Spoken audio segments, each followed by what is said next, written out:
Today we're going to talk about calculating molar mass of compounds. First semester we calculated molar mass, actually we just determined the molar mass for an element, and then we used the molar mass in gram to mole calculations and moles to gram calculations. We're just adding on in this next unit on stoichiometry, we're adding on by doing molar mass of compounds.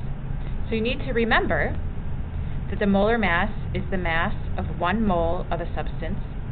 Its units are grams per mole, and remember that we can use the flip of that, 1 mole per however many grams,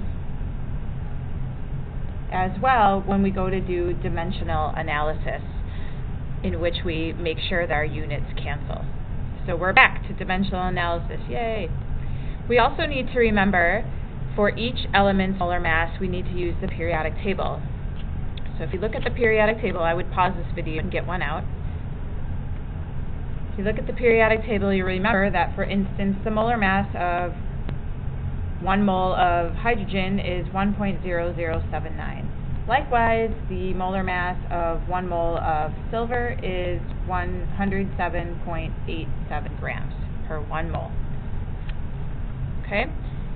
So we are going to do some examples. So the first example we're going to do is sodium chloride. And let's figure out what the mass of 1 mole of sodium chloride is. And in order to do that, we need to be able to count the numbers of atoms in each. So in sodium chloride, there's 1 Na and there's 1 chloride. So we're going to look at the periodic table and see for the molar mass of 1 mole of sodium is 22.990. So 22.990 grams for sodium per mole. And for chloride it will be 35.453 grams per mole.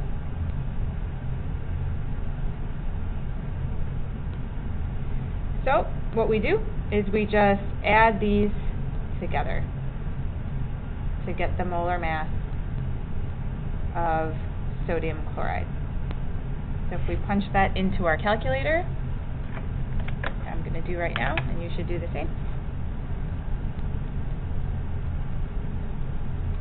we get 58.443 grams of sodium chloride per mole of sodium chloride. Okay, so that would be the molar mass of sodium chloride. If we were going to do something a little bit more complicated, like calcium phosphate,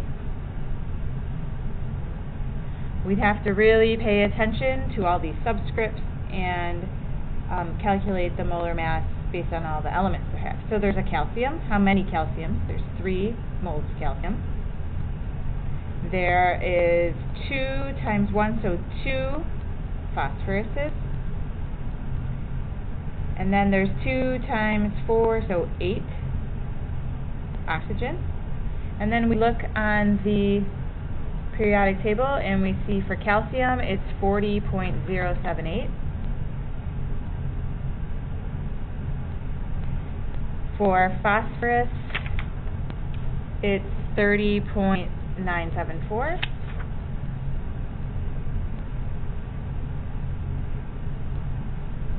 And for oxygen, if you look, it's 15.999 grams.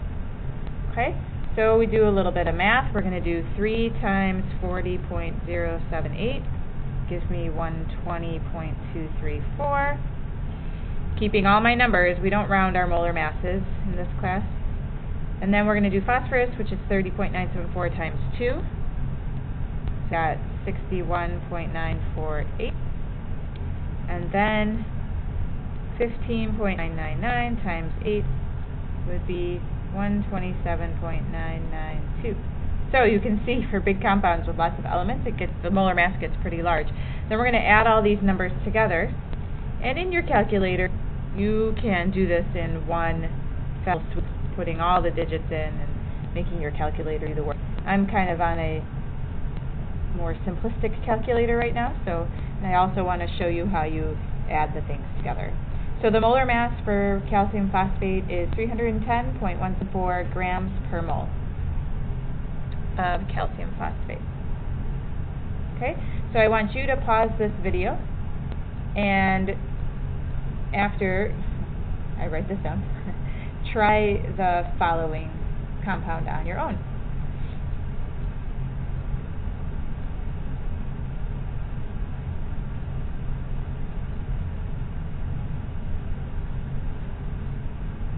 And see what you come up with for the molar mass.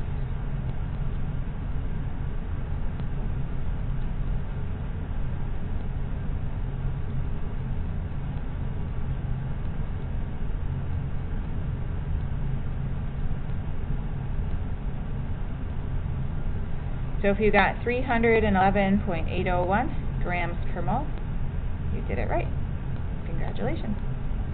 And that is all that we need to know how to do for calculating molar mass of compounds. Not too hard, hopefully. Thanks.